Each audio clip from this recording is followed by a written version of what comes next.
அஸ்ஸலாமு அலைக்கும் வரஹ்மத்துல்லாஹி வபரகாத்துஹு. அன்பிற்குரிய சகோதர சகோதரிகளே, நம் அனைவர் மீதும் அந்த ஏக இறைவனுடைய சாந்தியும் சமாதானமும் என்றென்றும் நிலவட்டுமாக. இஸ்லாம் சார்ந்த வீடியோக்களை நம்மளுடைய சேனல்ல தொடர்ந்து போட்டுக்கிட்டு வர்றோம். இந்த வீடியோவை தொடர்ந்து பார்ப்பதற்கு நீங்க சப்ஸ்கிரைப் பண்ணிக்கிறங்க. இந்த பயனுள்ள விஷயத்தை மற்றவங்களுக்கு ஷேர் பண்ணிவிடுங்க. அல்லாஹ் அருள் புரிவான். இன்னும் கொஞ்ச நாள்ல ரமலான் வரப்போகுது. அந்த ரமலான் எதற்காக கடமை? ரமலான்னா நம்ம எந்த நன்மை அடைகிறோம்? இது போன்ற விஷயங்களை நம்முடைய சமுதாயத்தில நிறைய பேர் தெரியாம இருக்கிறாங்க. முக்கியமாக நோன்பு எதற்காக என்று நிறைய பேருக்கு தெரியல. அது ரொம்ப ஒரு ஒரு வேதனையான விஷயம். அது நோன்பு எதற்காக என்று தெரியாமலே நோன்பை வைப்பது தான் ஒரு வேதனைக்குரிய விஷயமா இருக்கு. இந்த நோன்புடைய காலத்தில என்ன செய்வாங்கன்னா, வீணான விளையாட்டுல வந்து பொழுத கழிப்பாங்க. ஏதாவது ஒரு வீணான விளையாட்டு வந்து பொழுத கழிப்பாங்க.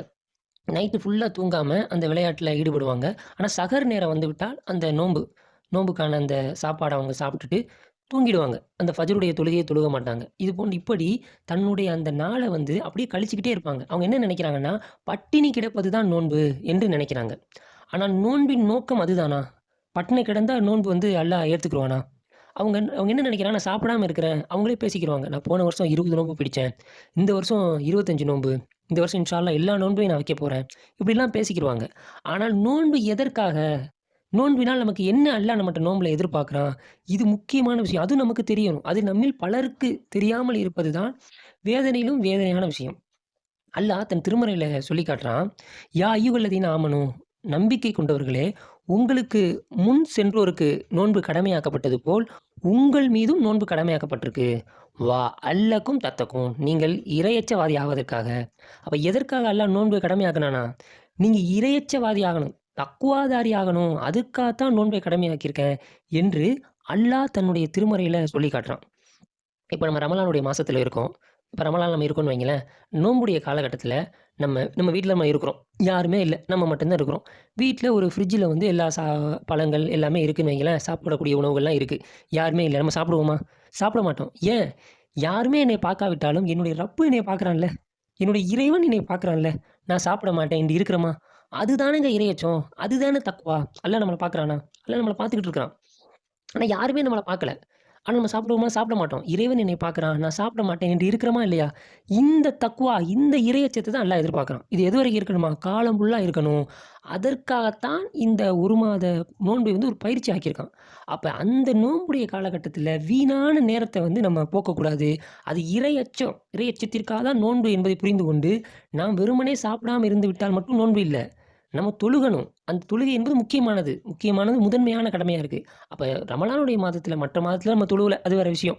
ஆனால் நோன்புடைய காலத்திலாவது பயிற்சி எடுத்து, இன்ஷா அல்லாஹ் தொடர்ந்து என்னுடைய பயணம் வந்து தொழுகையின் பக்கம் தொழுகை வாழ்நாள் முழுவதும் தொழுவேங்கிற நீயத்தோட நம்ம வந்து பயணிக்கணும். அப்ப இறை அச்சத்திற்காகத்தான் இந்த நோன்பு அல்லாஹ் கடமையாக்குறான். அல்லாஹ் தன் திருமறையில வேற ஒரு இடத்துல சொல்றான். "இன்ன அக்ரமக்கும் இந்தல்லாஹி அத்காக்கும்."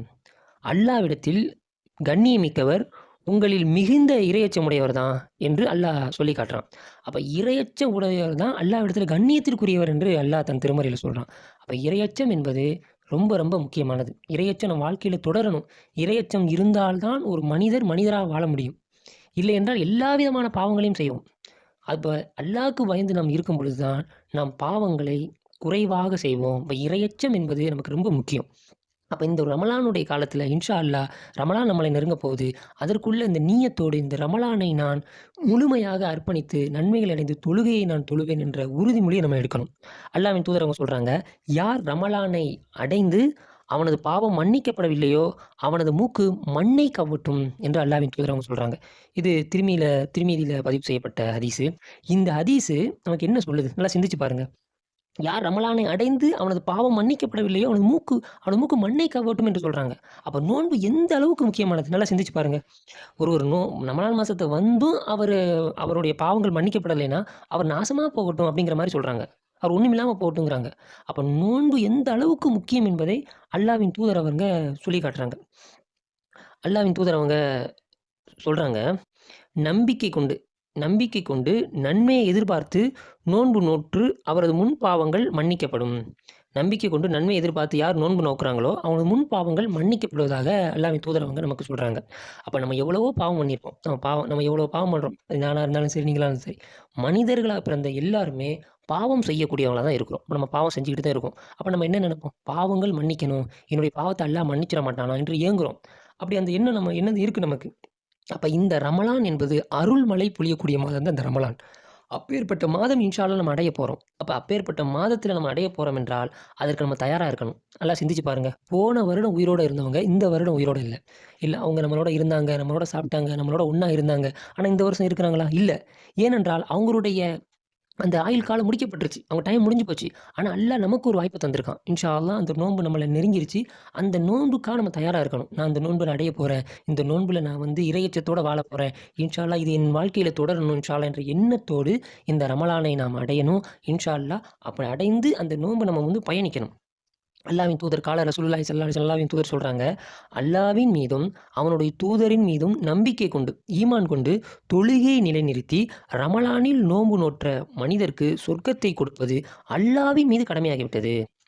அவர் அறப்போர் புரிந்தாலும் அவர் பிறந்த பூமியில் உட்கார்ந்து கொண்டாலும் சரியே என்று அல்லாஹ்வின் தூதர் அவங்க சொல்கிறாங்க. இது புகாரியில் பதிவு செய்யப்பட்ட ஹதீஸ். அப்போ அல்லாஹ்வின் மீதும் அல்லாஹ்வின் தூதர் மீதும் நம்பிக்கை கொள்ளணுமா.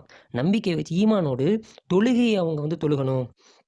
ரமலான் மாதத்தில் நோன்பு வைக்கணும். இப்படி அவங்க செஞ்சிட்டாங்கன்னு வைங்களேன், அவங்க போர் செஞ்சாலும் சரி, போரே செய்யட்டாலும் சரி, அல்லாஹ் அவங்களுக்கு சொர்க்கத்தை கொடுப்பதை கடமையாக்கிட்டான். அந்த எண்ணம் அந்த இஹ்லாஸோடு அந்த நோன்பை நோக்கணும். இந்த நோன்பு நான் நோக்கிறேன், இதன் காரணமாக அல்லாஹ் என் பாவத்தை மன்னிப்பான், இதன் காரணமாக எனக்கு சொர்க்கத்தை கொடுப்பான்ற எண்ணத்தோடு நாம் அந்த ரமலானை இன்ஷா அல்லாஹ் அடைந்தால் அதற்கான கூலியை இன்ஷா அல்லாஹ் நிச்சயம் தருவான் என்பதை நம்ம உள்ளத்தில் நம்ம பதிவிடணும்.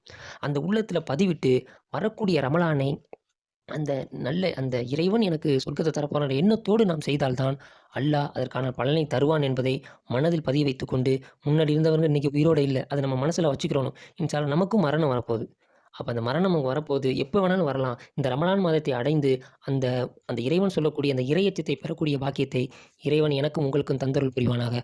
வாஹிர் தவானா அல்ஹம்துலில்லாஹி ரப்பில் ஆலமீன். அஸ்ஸலாமு அலைக்கும் வரஹ்மத்துல்லாஹி வபரகாத்துஹு.